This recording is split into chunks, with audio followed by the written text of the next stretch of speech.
Hi, thanks for joining me today. My name is Lindsay. I'm the designer behind Doing the Most Design, and you can find me on Ravelry at LindsayDTMD. I can't wait to show you what I've got in store for you for today's video.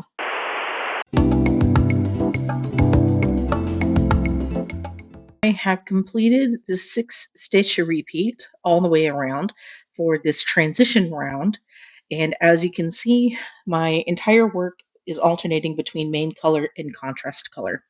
At this point, all of my stitches have now been created with the size 4 needle, so I want to replace the size 2 with the size 3. I'm going to do that off camera and be right back.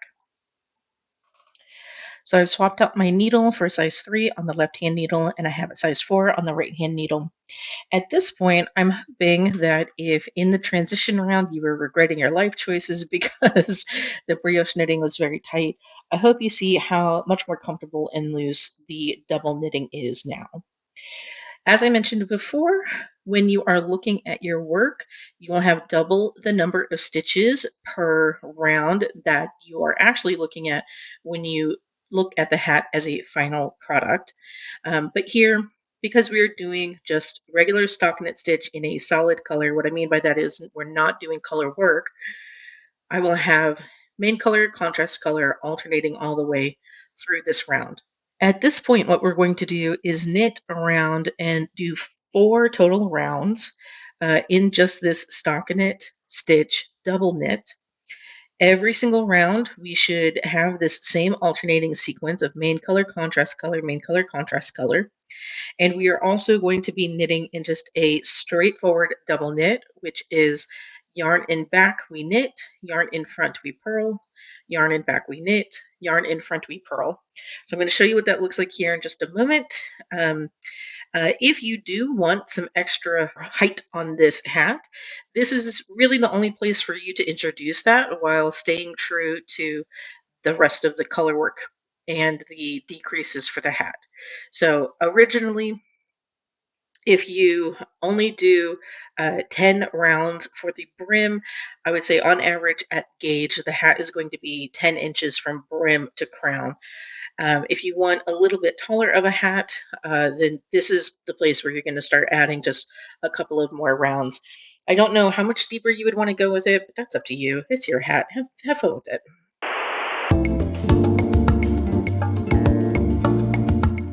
So yarn in back, we are knitting the main color with the main color. Yarn in front, we purl the contrast with the contrast. Yarn in back, knit, yarn in front. So as you see, I'm only doing one motion per hand, but I'm always moving back and forth with the yarns every single time.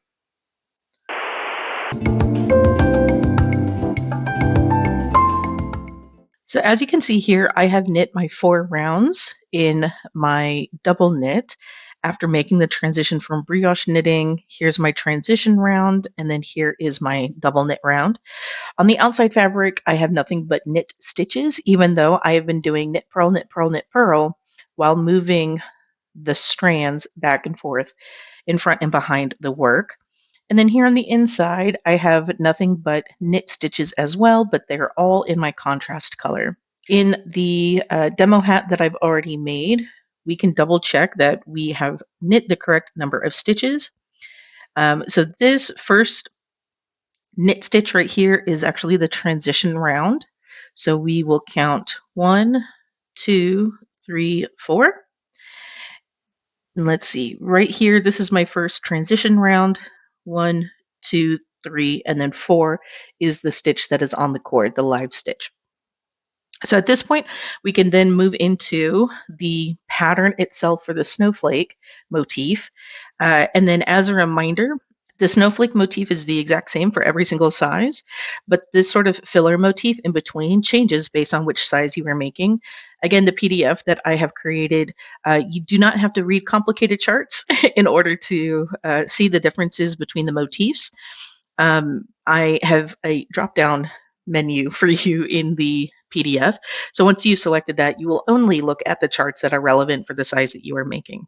So at this point now I'm going to talk about how we can start to do the color work itself so that we are going from the main color to the contrast color here on the front side. So one thing that I want to point out is that in traditional color work knitting, you would want to maintain a certain thread order or color order in which you do your contrast color on basically the strand that you're holding in your left hand. If you do two-handed color work, you would hold your contrast color in the left hand and you would hold your main color in your right hand. Um, I'm ultimately going to follow that, but it's not for the same reason that I would typically do this. Um, the reason why I am holding my contrast color in my left hand is because it's easier for me to do a purl stitch with my left hand versus doing a purl stitch with an English throw style with my right hand. Also, if you want to get very meticulous, as you are changing colors throughout your pattern, you can also wind your yarns around each other in order to make the stitches look even more neat. I don't find it worth the trouble for me to do that. So if you make this hat and you wind your stitches, your yarns around each other, your hat is going to look nicer than the one that I'm making for my friend Adam. I'll just put it that way.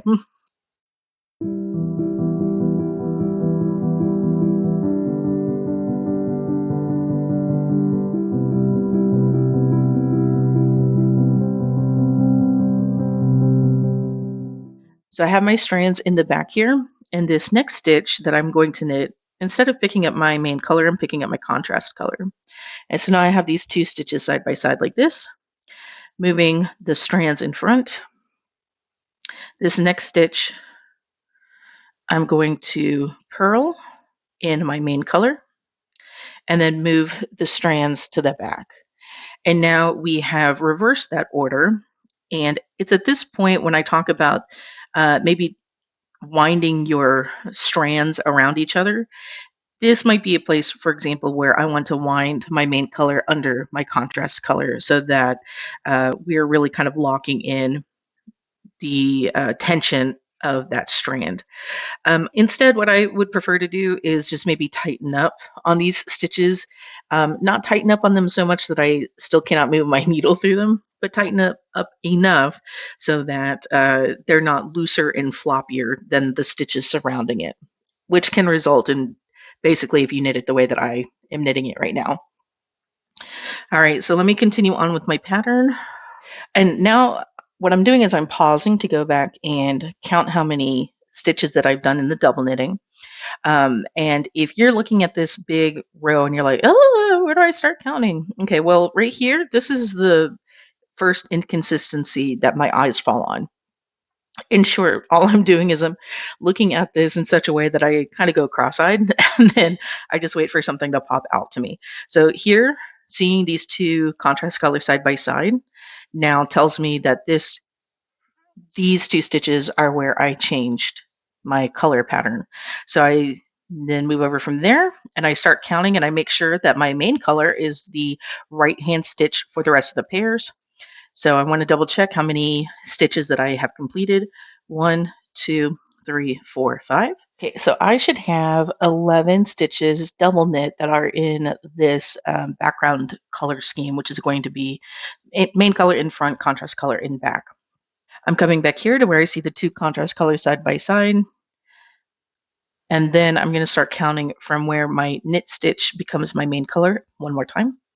1, 2, 3, 4, 5, 6, 7, 8, 9, 10, 11. And then I'm going to continue on with now yarns or strands in back. And I'm going to do the knit in my contrast color, strands in front, and I do my next purl in my main color. So again, now this would be perhaps my latest save point. This would be my latest save point, if you will. Yarns behind, knit in contrast, yarns in front, purl in the main color. I need to do 2 more main color stitches, and that completes my motif.